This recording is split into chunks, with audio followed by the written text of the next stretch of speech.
Welcome to Kellogg's Global Politics, a podcast on U.S. foreign policy and global politics. My name is Dr. Anita Kellogg, an international relations scholar specializing in the relationship between economics and national security. I'm here with my co-host, Ryan Kellogg, an expert in energy investment and policy. Thanks, and glad to be here. So we're recording this on January 22nd, 2022.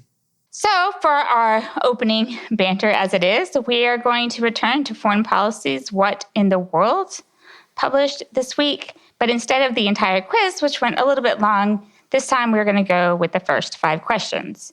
So I hope you learned something along with us, since obviously it's a learning process.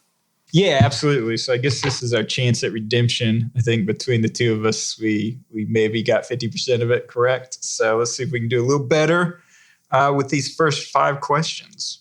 So question 1, U.S. Secretary of State Antony Blinken met this week with his counterpart from Moscow in an attempt to stave off a possible Russian invasion of Ukraine. What is the Russian foreign minister's name? And forgive me in advance for the pronunciation of all of these names.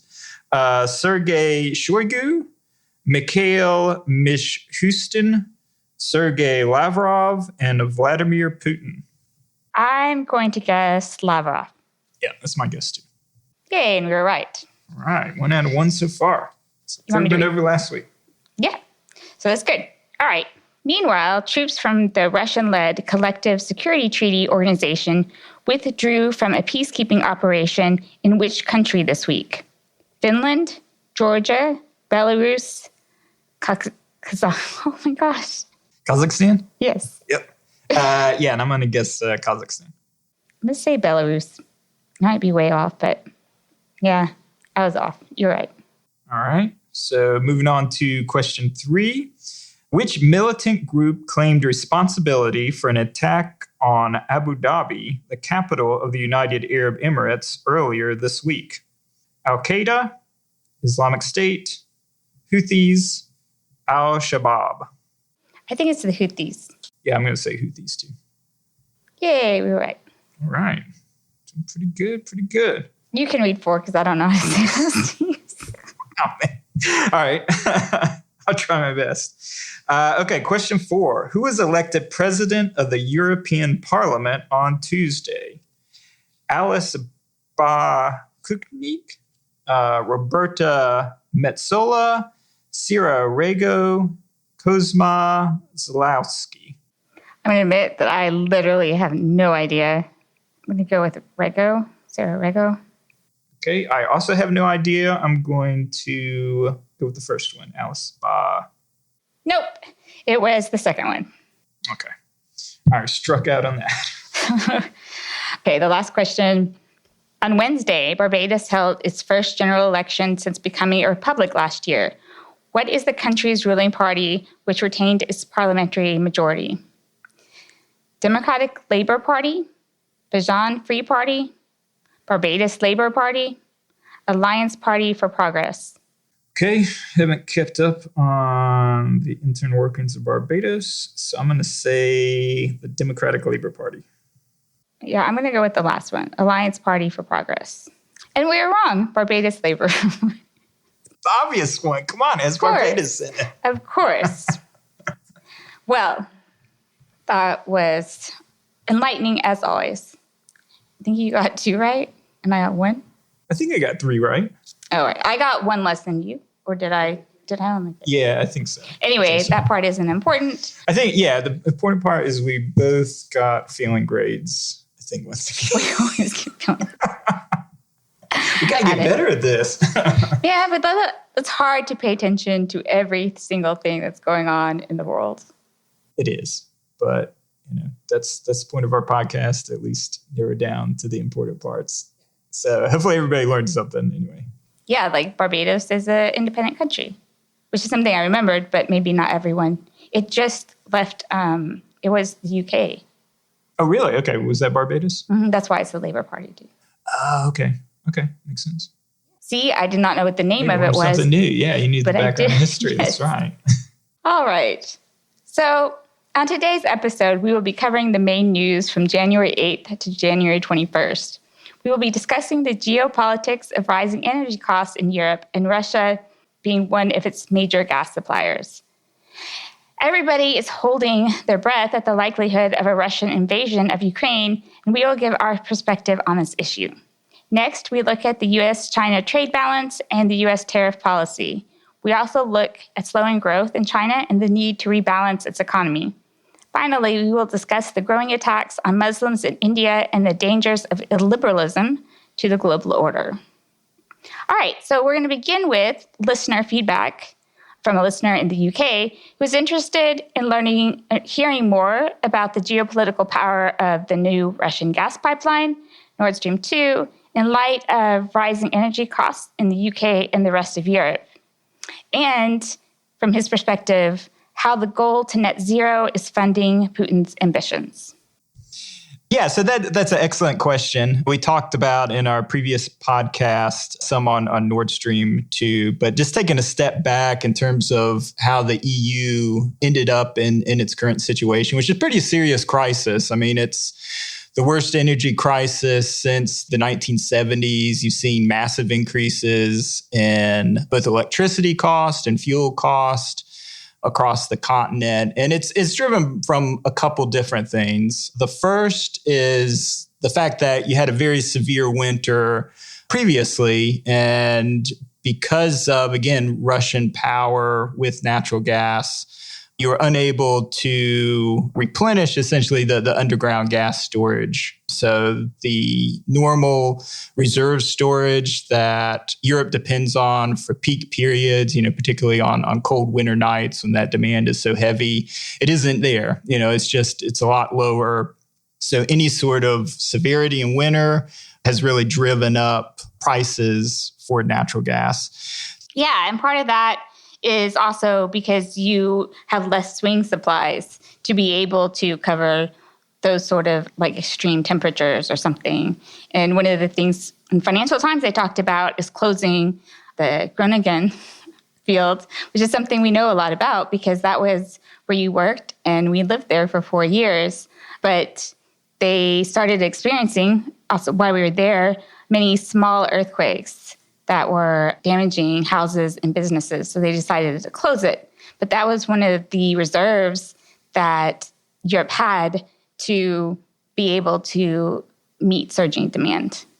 Yeah, absolutely. I mean, that was common practice to use the Groningen field as a swing producer. So the loss of that domestic supply, and you've seen a 30% decrease in supply over the last couple of years. And Groningen's definitely a big chunk of that. You've also seen a loss of storage capacity in the UK, which has a big storage facility that went from 15 days of peak demand down to only 5 days of peak demand. So that's definitely a huge component of it. And Russia's taken advantage of that because Russia, according to the IEA, had the ability over the summer to supply up to 15% additional gas supplies in order to replenish some of the underground gas storage. And they did not do so. Now, mind you, Russia, according to the Financial Times, is meeting all of its contractual obligations. It's just not supplying gas on the spot markets in order to meet that European demand. And of course, they'll say, hey, they're not willing to pay the prices. Maybe it's more competitive with the Asian markets. But nevertheless, because a lot of the supply goes to the Ukraine, it was interpreted as political in nature, which I think is fair. So you have, that on the Russian side. And then to address the other question around the net zero. So net zero, of course, refers to the UN Intergovernmental Panel on Climate Change's goal of trying to limit the average global temperatures to rising no more than 1.5 degrees Celsius. In order to do that, it's been determined essentially that the world needs to have net zero emissions of CO2 by 2050. So the EU has probably been the most aggressive of all the regions in pursuing this goal and has actually made this legally binding from recent passage of certain laws from the EU and at the national level. And what this has created is obviously there's, incentive to shut down coal plants, which I think is a real positive. on the less positive side, you're shutting down nuclear power as well. So what you're seeing is a decrease in baseload power. And what we mean by baseload is energy that's continuously generated. So unlike renewables, which can be intermittent, for instance, solar's only going to produce when the sun is shining, wind when the wind is blowing, you're losing these base sources of power. In the case of coal plant, that's great. But in order to fill that gap before renewables can really, take the full burden of it, natural gas is the natural kind of transition fuel. But because the EU is also signaling with these 2050 net zero goals that long-term, natural gas isn't going to be viable. So it simply hasn't attracted the investment necessary to keep up domestic supply. So you're kind of in this awkward period, which may continue for 10, 20 years, where you're transitioning from a fossil fuel-based power source to renewables. And during that period, you're going to have these gaps with huge increases in prices and potential disruptions in supply, just because the way that the EU has very aggressively pursued these environmental emissions goals. Right. And alongside that is that they are actually losing some of their main supplies of LNG, which we've talked about before, to China. So China's increased demand, as they have wanted to decrease their use of coal plants, has had them going out for new suppliers of LNG. And we talked briefly about the US being one of those major suppliers, but now also Qatar, which was the UK government's largest LNG exporters to the UK. So you're losing even these external supplies from other countries and left more and more to rely on Russia, who I was reading supplies 40% of the natural gas to Europe. And that's just major, 40% of it. Yeah, and that 40% figure, obviously a lot of people are concerned on Russia retaliating potential post-invasion of the Ukraine with cutting off gas supplies in Europe. And it was interesting to read, how much in theory could be made up if that happened, of that 40%. And Citibank actually estimated that it could be up to 2/3 of that could be made up, because essentially you've already seen it there, because the spot prices in LNG could be so much higher, potentially from this crisis in Europe. They'll turn around ships from Asia and send them to Europe. So you could attract up to 2/3, but it would be at extremely high prices, which would make, in terms of economic competitiveness, empowering industries, it's a huge damper on any sort of post-COVID recovery for European industry. Right. If you divert it from Asia, then you're causing all kinds of problems there with the being able to manufacture, keep their factories open, which has been a huge problem for China as it needs more energy. Yeah, and that's one of the things I wonder with China, if they have more flexibility in being able to turn back on kind of mothballed coal plants in order to do that, versus Europe, which I think has very little ability to flip the switch on some of the coal plants it's mothballed. I think that's harder than you think, because, China not that long ago had a huge problem because they couldn't get enough electricity for their plants. And that was one of the reasons that they reached out to the United States to sign this very large LNG trade deal. So I don't know that it's that easy for them either. Yeah, so it could definitely cause some major global supply disruptions as well.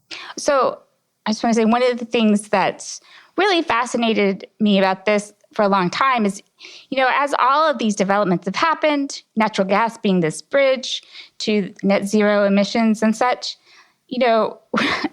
Russia invaded the Ukraine for Crimea in 2014.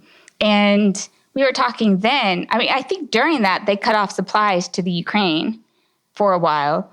So this vulnerability of relying on Russia is something that is certainly been hyper aware of since 2014. And yet Europe has...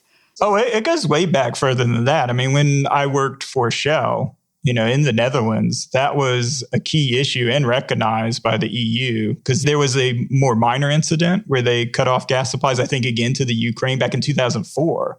So this has been on the radar for a very long time. And that is one of the biggest criticisms.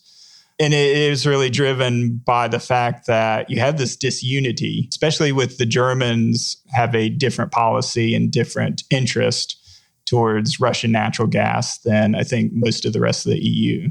it just seems like logically, sort of as we talk about international security, is that states would prevent externalities being vulnerable, right? And forced to be influenced by major powers that way.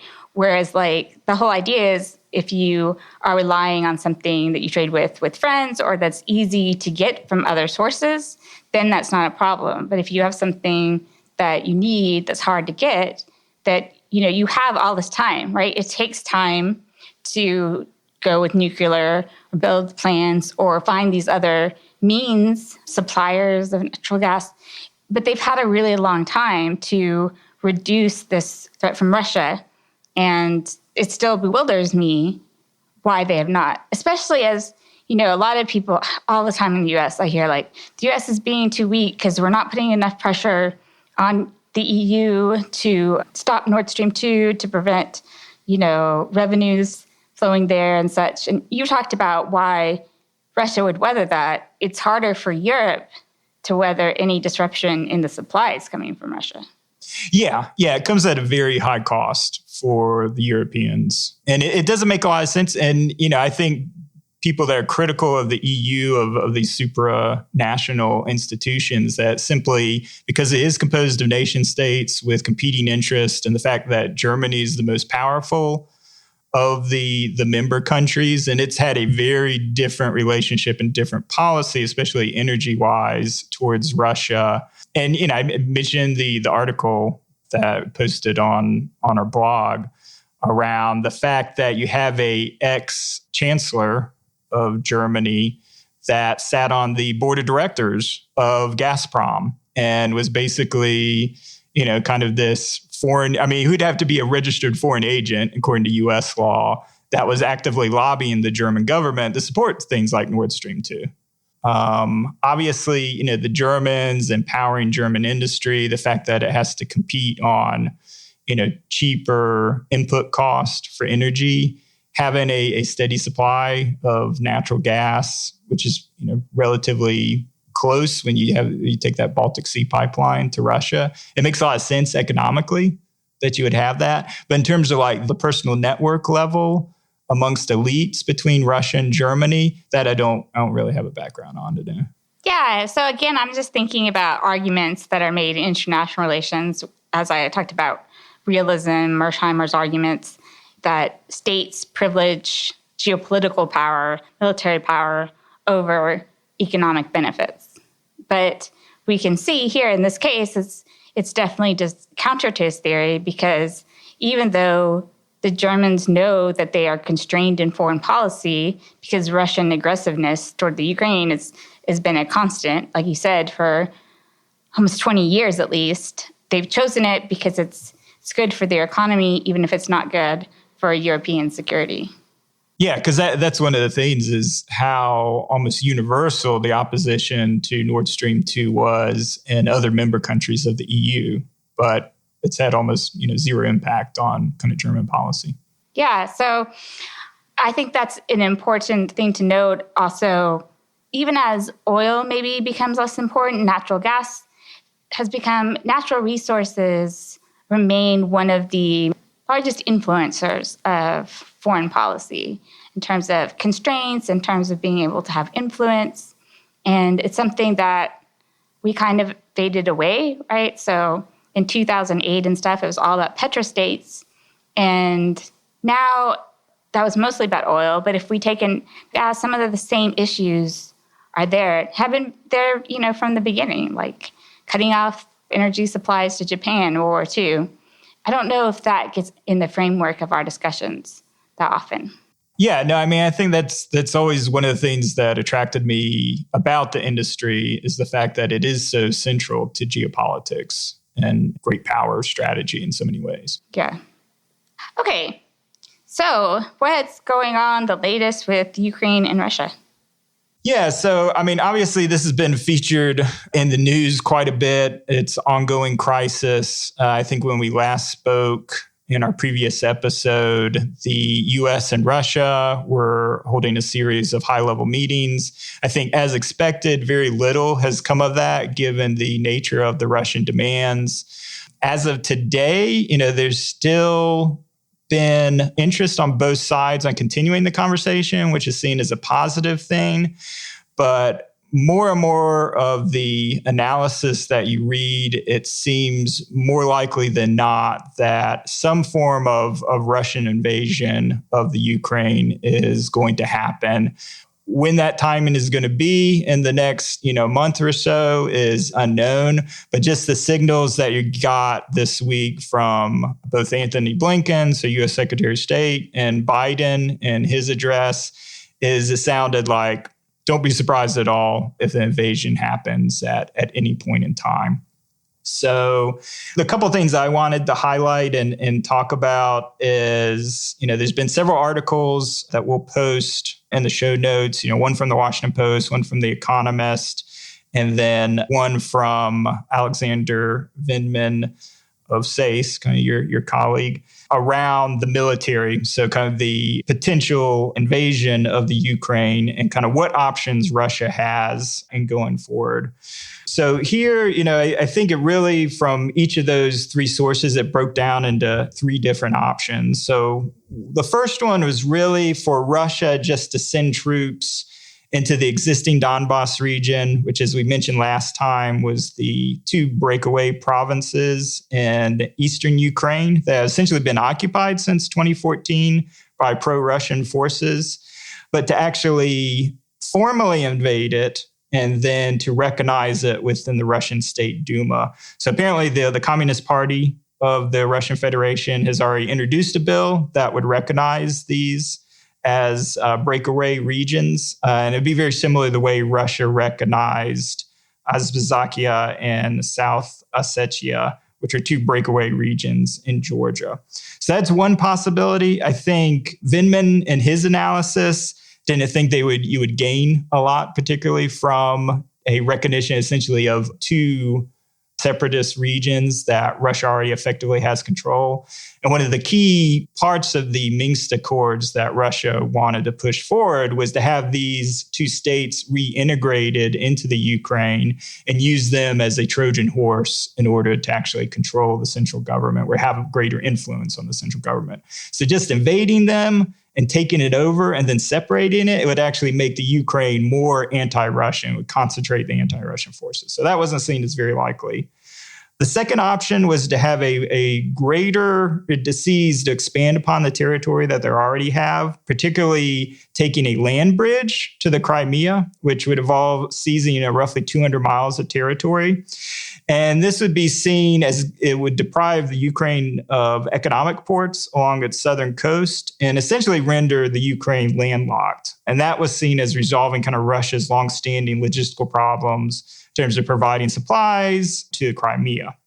So that's possible. I think there was some argument over whether Russia has the current forces in place to maintain that level of territorial control.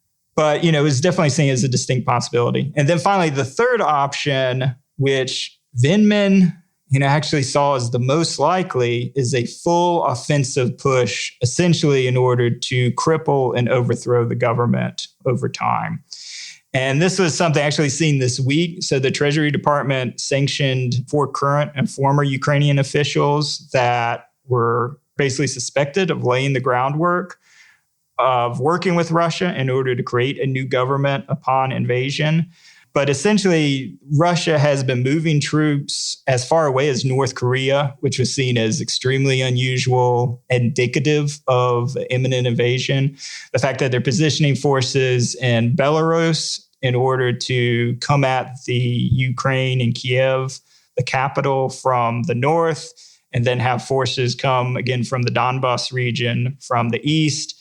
The goal here would be to just have full air superiority and to hammer the Ukrainian capital while working internally, again, with internal agents in order to weaken and overthrow the government. Now, the interesting part of Vindman, we've talked about this before, and there's been a lot of articles about this being Russia's new Afghanistan, so getting stuck in an insurgency. Vindman, however, thinks that their goal will be just to break and discredit the regime and not so to shatter Kiev, do so much damage to its military capability, but not to occupy it. Basically, let the West deal with the aftermath of it, because domestically, the current Ukrainian president has been kind of suffering polls. There's a lot of uncertainty whether he can handle a crisis like this. He seems real preoccupied with prosecuting kind of his former president. So this was really seeing this as the most likely of not getting bogged down in insurgency campaign, but just in a quick attack in order to shatter the legitimacy of it. So we have these monthly meetings in the Foreign Policy Institute with the various fellows there, which Vindman is also associated with. So he kind of gave the opening talk about the Russia-Ukraine crisis, and I found him very convincing in his arguments. I also think that just makes a lot of sense, not getting bogged down, but a quicker strike. The other alternative you talked about, though, too, also makes some sense to me, making Ukraine landlocked, only because I was recently reading this article about how we worry about China's Navy, but Russia's Navy is actually number 2 to the United States. So they are putting a lot of emphasis in building up their naval capacities. And so having control over the sea there could be a reasonable objective, or possible. Yeah, no, I mean, I think that's definitely seems a potential alternative. I mean, I think it is interesting that Vindman kind of landed on the full invasion use of an aerial bombing campaign in order to kind of discredit, which, that can go either way. And I think they've acknowledged that. I mean, any sort of air campaign can also solidify opposition and strengthen kind of resolve over time.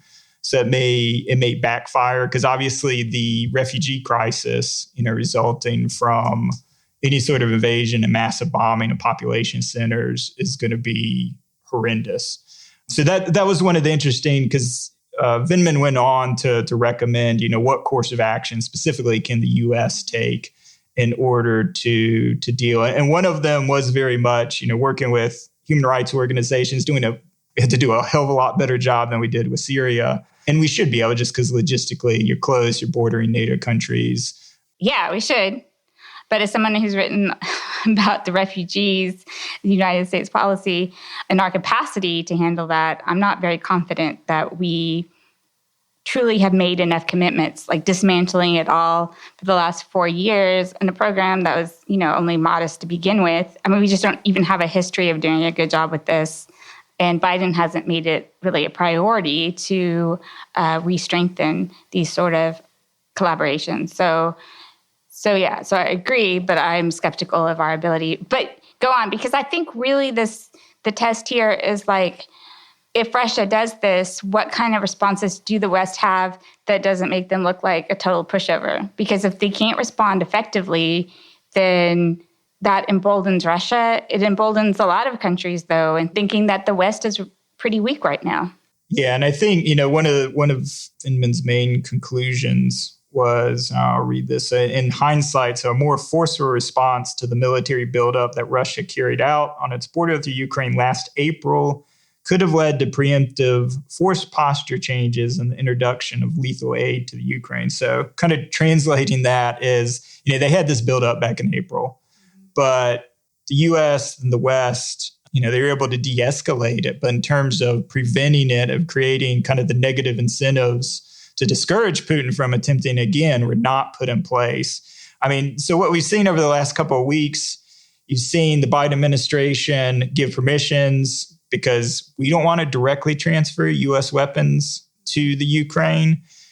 We've given permission to the Baltic countries to send like Stinger air defense missiles and the anti-tank weapons. Britain's been real active airlifting lots of anti-tank missiles to the Ukraine.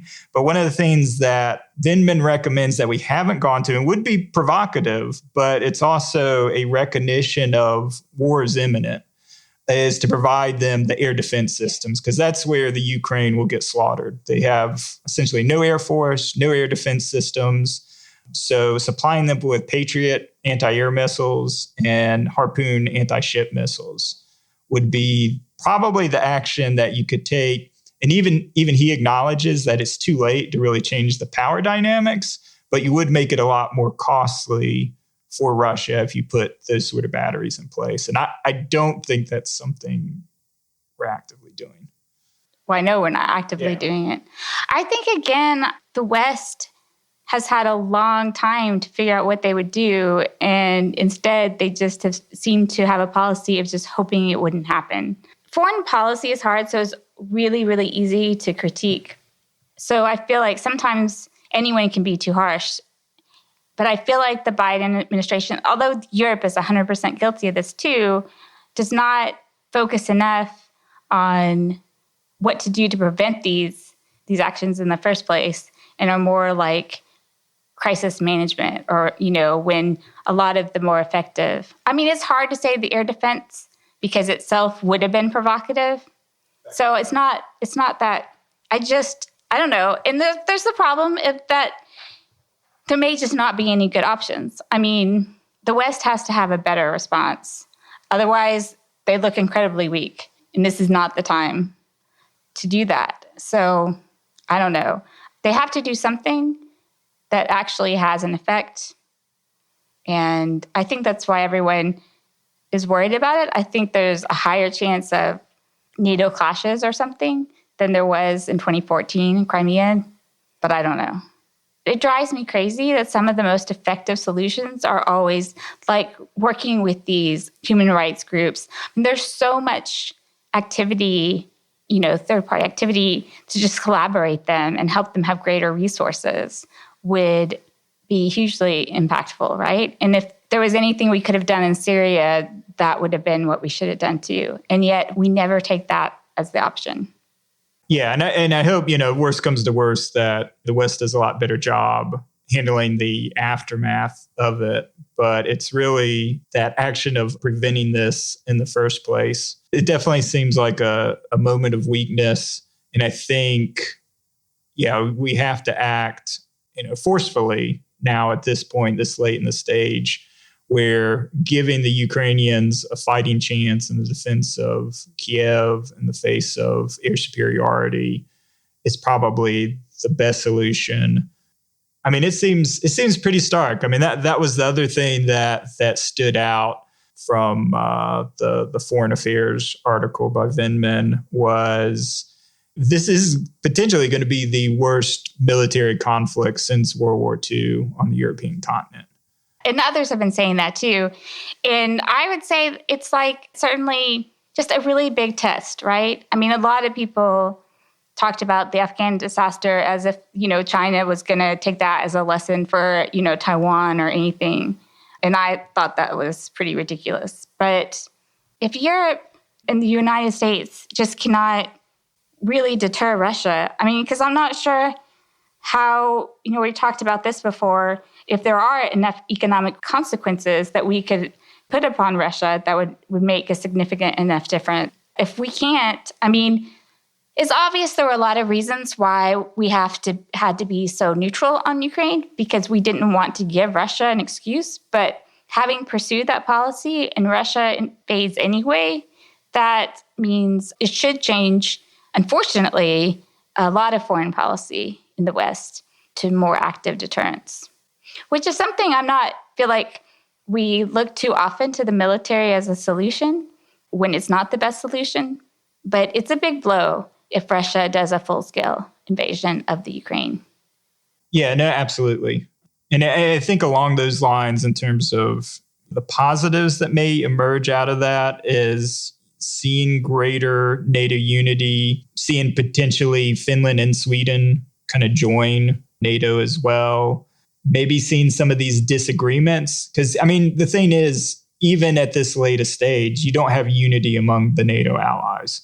So Germany, unlike, kind of the countries that I mentioned, they've declined to provide defensive weapons to the Ukraine. Again, the energy policy, the Nord Stream 2, just all those conflicts that Germany has.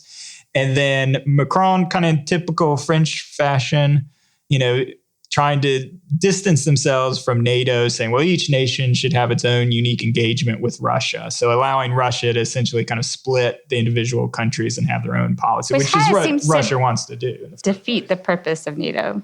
And I think deterrence has to be pursued carefully, because I think we have to remember that is there to prevent conflict, not, give reasons to incite it, where everybody's talking about going back to this great politics Cold War situation. And I'm talking here specifically about what lessons the West may try to, in the United States in particular, may try to also learn from this with regard to China. I mean, we can over-militarize our response, but we also can't just shrug our shoulders. Which I'm not that anyone's doing that, but we have to find some way to say, okay, we're capable of deterring conflict.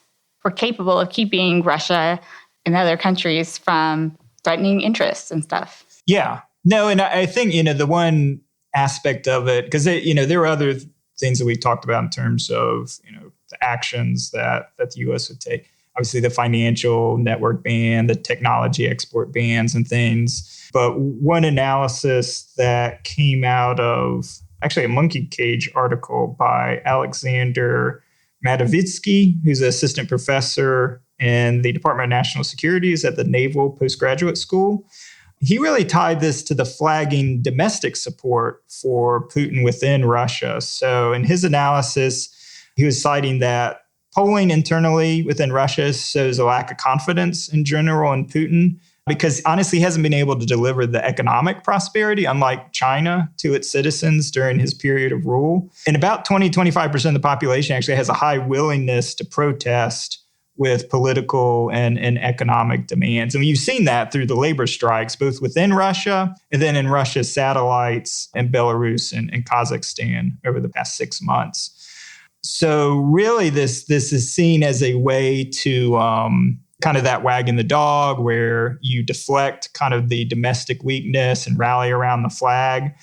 And, I think that's an interesting point. Is there anything the West can do to further weaken Russia internally in terms of helping the opposition, which is sizable? Can you get more aggressive on that as punishment? But we've never done a very good job of that. Well, I would say during the Cold War, we did a pretty decent job. Well, not every country, but with Eastern Europe and Russia specifically. We do a bad job at knowing. During the period of Glasnost, okay. I think we did a good job. I don't think that's the best strategy, because it's unpredictable, and I don't think we've done a good job of it in a long time. Well, I should hope we're at least doing, in terms of like the cyber attacks, because obviously we had the cyber attacks of the Ukrainian government sites. I mean, I'm hoping our capabilities are far outpace anything that exists elsewhere, and we're just so under the radar. But a colleague I know, Brandon Ballerino, I think is his name, he's been publishing stuff. I haven't read it, but I know he's been talking about some stuff about Russia, Ukraine, and the U.S. cyber capabilities. So maybe we can bring that up for next time. Yeah. Because we really do need to move on. All right. let's move on. We'll table that for now. We could go on for this forever. Yeah. So don't worry, there's going to be more next several episodes. Exactly. So, but the other topics are kind of brief, but that's sort of, when you're talking about weakness and domestic support, I'm using that to segue to the Chinese economy. Its GDP growth has been slowing significantly. And one of the consequences of this is these kind of tightening up on his communist campaigns, even on the private sector, to provide a sense of unity and a distribution and prosperity.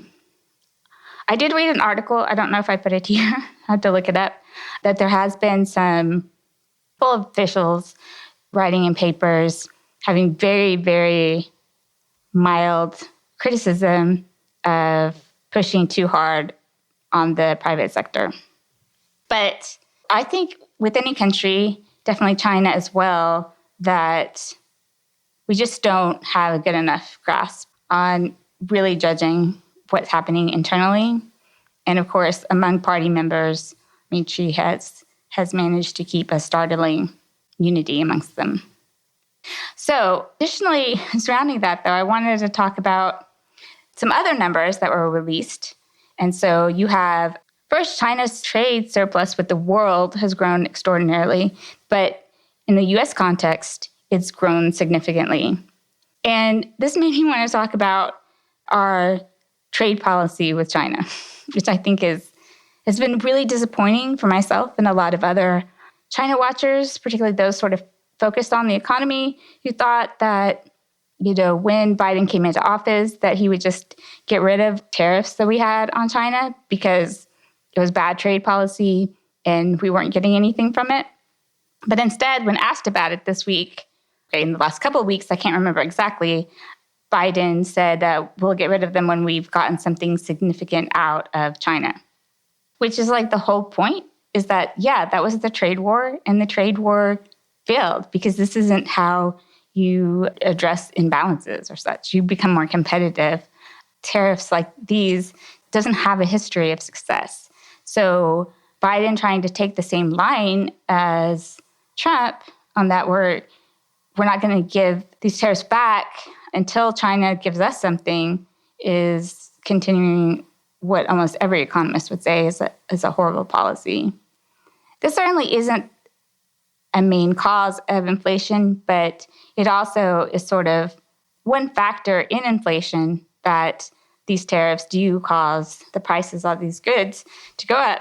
And the comment I wanted to make on that is simply that the U.S. always says we'd be happy to, have less trade from China and pay higher prices. But in reality, that is not what people think when they go to the store and have higher prices. Oh, yeah. That is, always the issue is the U.S. consumer generally is unwilling. I mean, we've had 20 years of almost continuously lower prices on a lot of core durable goods, appliances, TVs, computers, all these things. So to see that reversed kind of in this period where there's already, supply disruptions and causing inflation, there's not going to be a lot of appetite. But going back to the tariffs, so would you say, so my understanding of the tariffs that are currently in place is that they're blanket tariffs. And I don't know the percentage. I remember during the height of kind of these periods, and maybe they've been rolled back, but it was just like this blanket 25% tariff on all Chinese-made goods. And I agree with you that that's ridiculous. It goes against kind of economic principle. But the idea of, where they're dumping goods or where it's anti-competitive or where, essentially the Chinese state is supporting or unfairly subsidizing industries. I mean, what do you think about targeted actions towards those specific goods and areas? I think there are sometimes it is appropriate to have anti-dumping measures, but sometimes we use those without actual reliable data shows that they're dumping. Certainly, it's something to do in coordination with other countries such as the EU and Japan. And that's one of the problems with weakening the World Trade Organization, because then we'd arbitrate whether if a country was dumping, if it was appropriate to put those fines or forcing those countries to make up for it. But most trade people would argue more that you want to invest in your domestic economy to become more competitive, but you do have to guard against things like dumping. I don't know if that's really the big issue here. So these were some numbers that I just wanted to look at, that U.S. tariffs on Chinese goods stood at an average of 19.3% on a trade-weighted basis in early 2021, and Chinese tariffs on American products were at 20.7%. This is pretty significant in the sense that, one of the progress that we thought we had made on international trade is a serious reduction of tariffs, and next progress had to be made sort of on non-tariff barriers, which are a number of things, including, regulations on dumping and things like that. For the trade war, U.S. tariffs on Chinese goods were at 3.1%. which is, I think, the average of tariffs on goods internationally. Yeah, I always assumed it was really low. I mean, that was what was so unprecedented about the trade war, was kind of this reintroduction of tariffs. So it's interesting. So it's still at 19% for Chinese goods. Yeah. So for both ways, right? So before you had them about 3%. Now they're at 20%. I mean, one thing that has always worried me about things like this is, realists, I keep going back to this, but they always point out about economic integration before World War I, and it was sort of going back to like really high tariffs. And it's just really backwards in the idea of trade in general. And we've, although there's some trade diverted, we've absorbed 90% of the additional cost from these tariffs. So consumers are paying for them. As I said, it's not one of the main drivers of inflation, and getting rid of these wouldn't get rid of the whole inflation problem, but it would help a little bit. And I think maybe that's why there's been a lot of talk about it this week. And sort of the reasoning of the Biden administration is not clear, since he set out that his China policy would be different than this type of Trump tariffs, trade wars, and things like that. And a lot of people expected for him to implement his new China strategy this year. And so he hasn't shown any signs of doing that. So it's worrying for the progress of international trade in general, economic integration, and it's not good for the United States, where the U.S. has definitely, I think you pointed out an article on the U.S. investing in building up a semiconductor. Those are usually better ways to compete. Yeah, I think so long as either through technical advancements or automation or whatever that, you can actually compete, or it's of such national strategic importance that it's worth the government subsidizing. But I don't think necessarily, does it make sense that we need to compete on semiconductor manufacturing or have iPhones directly manufactured here, that sort of thing? No, I don't think so. But for those that we really, and that's where the strategy comes in, and that's a broader criticism of the Biden administration. There's been multiple articles. We don't have a China strategy. Oh my gosh. Tell me about it. And I forget what he calls his China policy, but I was speaking with Brian Haas, who had been in the Obama administration, National Security Council, and part of putting back these end reports on China that Trump, of course, dismissed. But he felt that there was a lot of positivity in the review that Biden had been doing on China, because that's what he said they needed to do, a one-year review of the policies on China, and that he felt really encouraged that they would go back to something not like totally Obama's, but like something much more favorable along those lines. Yeah, just a smarter approach. Yeah. And an actual strategy of what we want to accomplish. Yeah. So when I was talking to him, he felt really positive of that. And I was like, that's good. Well, it's not good because that was supposed to be happening now. That's why everyone was asking. I guess we've reached the 1 year point. Yeah. And so this is when Biden was supposed to, that's why people have been asking. So now where's the China plan? Yeah. Yeah. And, he's saying that one part of that China plan is not getting rid of these tariffs, which is horrible, really. It makes no sense. It's bad. Heading into the midterm, again, this is where domestic politics, I think, comes in. You can't appear weak on China and reducing tariffs, man. We've talked about this before. They're already set up so badly for November that coming out in support of this, that's political suicide. So I can see why domestically you don't want to touch those tariffs. This is the thing. You just do it quietly. There's no doing it quietly. Right, that's going to be widely reported. This is not going to be what dooms Democrats in November. No, but it just adds fuel to the fire, honestly. I'll get back into our very final discussion on illiberalism, where Dan Nexton, and I can't remember who he wrote the Foreign Affairs, talks about how scapegoating Chinese trade on the economic problems in the U.S. is extremely harmful and doesn't address and increases this illiberalism. And he says it's really unfortunate that that's what Biden and that's what the parties have decided that they agree on, and why that's the wrong route to go. But part of the thing I also wanted to note in an interesting and a political economy way is that trade surpluses are not always a good thing. And on one hand, China has been able to use these surpluses to handle the weakness in its economy with its debt crisis and this real estate market. But in order to do that, you have to keep reducing your credit rates. And that's a huge problem. Once you get to zero, right? Well, yeah, it's basically their interference within the markets, the fact that they prop up state-owned industries. It's basically directing investments in unproductive ways.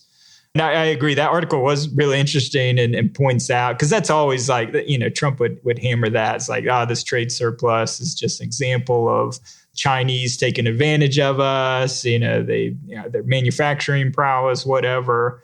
But in reality, it's a reflection of the fact they haven't been successful in enough encouraging domestic consumption to balance out, to have enough demand for goods and services from the Chinese consumer, which has been their long-term goal. I want to point out, though, that this whole continued narrative that they put investment in these state-owned enterprises that are unwarranted is not really the case anymore. Well, I say no. I mean, the whole point of, like the Belt and Road Initiative, it's basically to take surplus capital, surplus labor, and deploy it on things that can't attract investment dollars otherwise. I have to look up a whole series of articles that show that there's actually been a real focus on profit making. The only place where they've kind of pulled the punch bowls around this Evergrande failure. This is the first time where the state has explicitly said, hey, we're not bailing you out. And that's caused a major earthquake within the real estate market of China, because this is the first time they said, hey, you made a bunch of bad investments and we're not going to bail you out around this. Right. But that's mostly building all these cities in the West where there wasn't population. Yeah, a lot of those are state-owned, were partially state-owned enterprises. Well, that's not the main issue. It's a horrible use of capital. It's not been the main issue. It's a major use issue. And that's also, one of the reasons that they've never been able to, build up that consumer demand is because, real estate was seen as the only safe investment within China, just because there's not enough trust within the financial system itself. So people have to save huge amounts of their income. I mean, saving rates in Asia and China in particular are, 30, 40% of income, and they all get poured into real estate, which has been growing more and more into a bubble. So now that you have collapsing real estate prices, that's obviously going to put a negative spiral on consumer demand because people are less wealthy as a result. So they've really created kind of this vicious cycle as well. And it's only now that they're beginning to pull away the punch bowl. And that's going to just, that's one of the reasons why, together with the COVID response, why the Chinese economy is on a slower growth path now. That is true. So kind of as I said, leads a little bit into this final topic, hate crimes against Muslims, increasing intolerance of Muslims in India, and rising illiberalism across the world. And I think you can also put this into context, a lot of increase in anti-Semitism attacks too in the United States and Europe.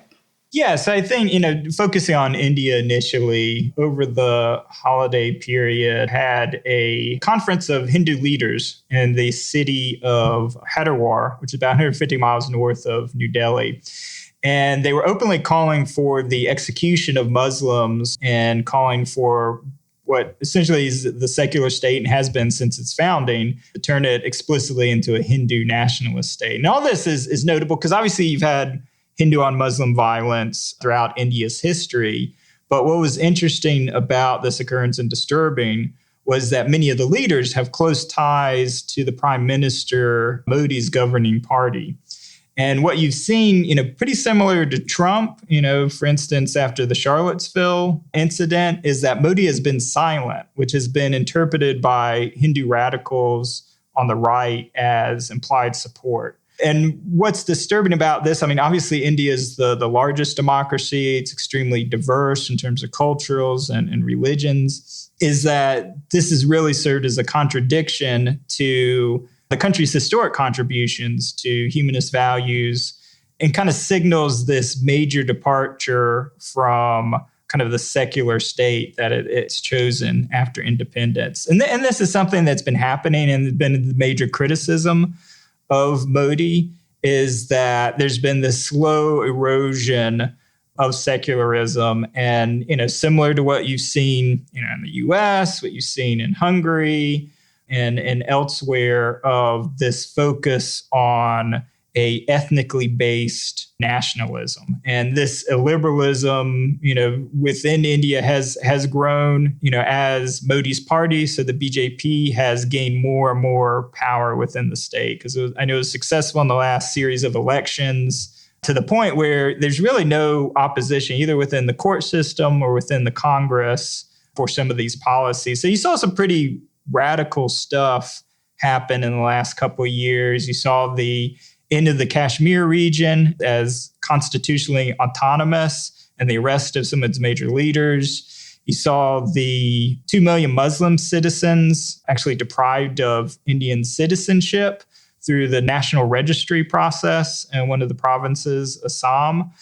So you're just seeing this more and more acceptance of intolerance towards the political minority, the ethnic minority, and just this sense of majoritarian rule, where as long as it's the majority wants it, that it's a form of democracy. Because I think that's the key with some of these illiberal leaders, is they'll embrace it as, well, this is what the people want, this is what the majority want, and embrace it as democracy. But yeah, that's a greatly misunderstanding of democracy. That's why we have the Bill of Rights, right? Because the founders of the U.S. realized that what the people want, they can want authoritarianism, they can want to not protect the rights of everyone. Obviously, this was complicated in U.S. history because they were not protecting the rights of slaves, and that's a whole big problem. But the idea of it, and like when people rank like democracy, it is protecting the rights. So that's really important about this idea that you can say, oh, well, the majority want this, so it's democracy. Right. So, at the end of the day, what you're seeing is people take this rhetoric seriously. So there's been a huge increase in the number of open attacks on the streets. You've had Hindus actively disrupting and trashing mosques and prayer services. So, the Muslim population in India is still 300 million people. They're a minority, but they're a sizable minority. But the open persecution and the fact that it's not being condemned by a political party that has more or less absolute power within the government is just kind of this, disturbing signal. And I think moreover, when developing countries look at these two competing models, and we talked about this last time, of, Chinese-led authoritarian state and then democracy, they're not going to look at a place like Denmark or Sweden, these small homogeneous states as like examples of what democracy could be. But the real democracies that serve as a model, probably the United States and India. These are the big multi-ethnic, multi-religious democracies. So to see India slide this way, let alone, we've talked about the U.S. plenty in our own sliding, but to see kind of the two major democracies slide in this way makes it even harder to compete in terms of those two models. Well, India's always been complicated. So the importance of this is really, if we are going to sort of maintain a global order where democracy is held up as, the best form of government in competition with the Chinese ideal, then India has to be part of that, right? If India is not a democracy that other countries can look up to, and I have a lot of feelings about whether India's democracy is one that, it's always been complicated, but yeah, it threatens the whole idea. Like you said, not only in the context of the U.S., growing more illiberal and maybe parts of Europe, but if India is not thought of as a democracy, if it can't be held up as a democracy, then I think that is a huge blow and kind of really, if not lets China win, certainly encourages this change in perspective to the global order that other countries, find very attractive. And so in all of this, in the U.S. too, going after groups of people, we used to talk about this more before Trump because it was going after Muslims and people swearing that there's Sharia law being practiced in certain cities. But in general, it's always a classic element, right? You take Germany, right? And how that change from democracy there was built on, anti-Semitism. Yeah, it's a huge problem more than just saying, for India. It's a huge problem in keeping the same sort of global order intact that we have had since World War II. And the other thing I want to say is how complicated India is. This also reflects, the difficulty. India has very distinct regions, and the borders of India were pretty much written by England, the British Empire. And so like a lot, those are not very naturally derived. And in these different regions, it's not just like you have a Muslim minority and they're spread out. They're in particular regions, and any sort of dysfunction in this way too harms, the effectiveness as democracy. Anyway, it's something that's definitely been in the news a lot for the last couple of years. There's been books about it, but it just is another crisis that we're having. That when people talk about China as being revisionist, it's sort of that China wants to reshape the world in its image, but at the same time, they're not having to aggressively do it because we're opening that door, like our own decreasing democratization is making that their model more appealing. Yeah, definitely. It's the trend that we've seen is kind of a reflection of the failings of the system, maybe the failings of elites within kind of the traditional democratic structure. That being said, the Indian situation is very complicated. Modi, I think, has introduced some very important economic reforms because obviously India, despite having a similar population, economically has been left in the dust by China. And because of his reforms, you actually have seen, more business-friendly policies, better tax policies, and a significant uptick, at least before COVID, of GDP growth. So a lot of it is necessary. And obviously he's been very popular, I think, because of those reforms. But to see kind of this element of it, this Hindu nationalism, this illiberalism, is not good. It doesn't help with that competition. Yeah, so it's a very disturbing thing, I think. We go back to just the whole context for what we want the world to be and upholding the idea that the liberal order makes things better for people and doesn't allow the government to choose who has rights and who doesn't. Yeah, no, absolutely. Obviously, the system has delivered enormous prosperity for the world. Post-World War II system set up by the U.S. and its European allies and Japan have lifted hundreds of millions of people globally out of poverty and have delivered enormous prosperity. So I think the defense of the system itself is undeniable, but I think it has grown in its age. It needs to change. It needs to reform itself. It needs to adapt. There have been failures amongst the elites within the U.S. and within Europe that need to be addressed. Yeah. I think also part of that is the issue of corruption, which has been a huge problem for newer democracies and have kind of derailed some of it, is seeing so much corruption between government elites and the businesses. And the idea, basically, I think a lot of it is economic growth that's with great inequality. And, that's something that if you really think about one of the struggles China is facing, that's one of the struggles that China is facing. And also, of course, the United States. And in that article, because I'm sitting by Dan next to him because that's who I know him, and trying to think of the other author of it. But, he talks about in the U.S. the fact that the type of tax cuts we've made in the past, where more of GDP is going in the hands of a smaller elite, that's the problem. But instead of doing the types of domestic reforms we need, we've just been scapegoating it to international trade and such. Yeah, which I think is particularly ridiculous given, how much of the economy is driven by domestic consumption, to scapegoat it on a relatively small input to the overall system. But, that's blaming the outsider, blaming the foreigner for issues is universally done without a doubt. Right. And it's the same thing, right, that we're seeing there in India. I talked about this article too much without citing authors. The Real Crisis of the Global Order, and it's by Alexander Cooley and Daniel H. Nixton. Obviously, all these things go into the show notes. Every time we do an episode, I think it's going to be shorter than the last, and it never is. So I think we need to end here. Just wrap things up, yeah. Yep. And so I think that brings us to the end of this episode of Kellogg's Global Politics. You can visit our website at www.kelloggsglobalpolitics.com and follow us on Twitter at Global Kellogg or myself at AR Kellogg.